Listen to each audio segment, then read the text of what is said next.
I'd like to take a personal point of privilege here before I get and announce the youth tour winners. And that is to talk just a couple minutes and point out what a great job your co-op management team, Robert and his staff, is doing with what we call educating the Environmental Protection Agency. Many of you have participated in signing up with these cards that say action.coop on them. And many of you have already heard the story of what that's about, but let me, for those of you that may not have heard, the EPA has come out with what they call a new plant rule.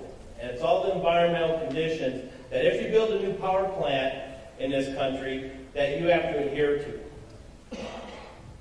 And why that's important is because right now, these new standards and the conditions they put on a new plant cannot be complied with if you're trying to burn coal as a fuel source. They got one under construction down Mississippi. Started out at $2.5 billion plant. It's now about $5.2 billion plant. And no one's ever sure if it's ever going to work. Now, luckily, we're not in the middle of trying to build a new coal plant right now for any of the co-ops here in New Mexico.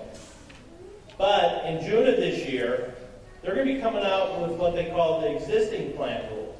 And these are going to be the conditions put on all existing plants. And that hits pretty close to home here in Grant, because just a few miles down the road is our biggest coal plant here in New Mexico.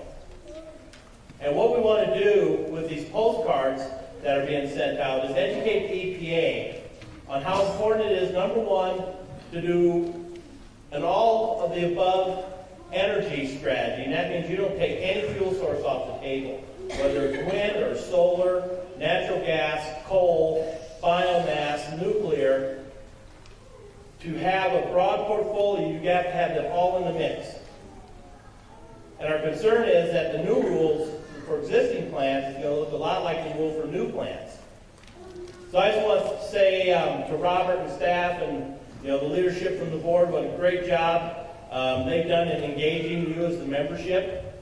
We have right in the neighborhood of 4,500 members across the state of New Mexico that have stepped up and contacted the EPA.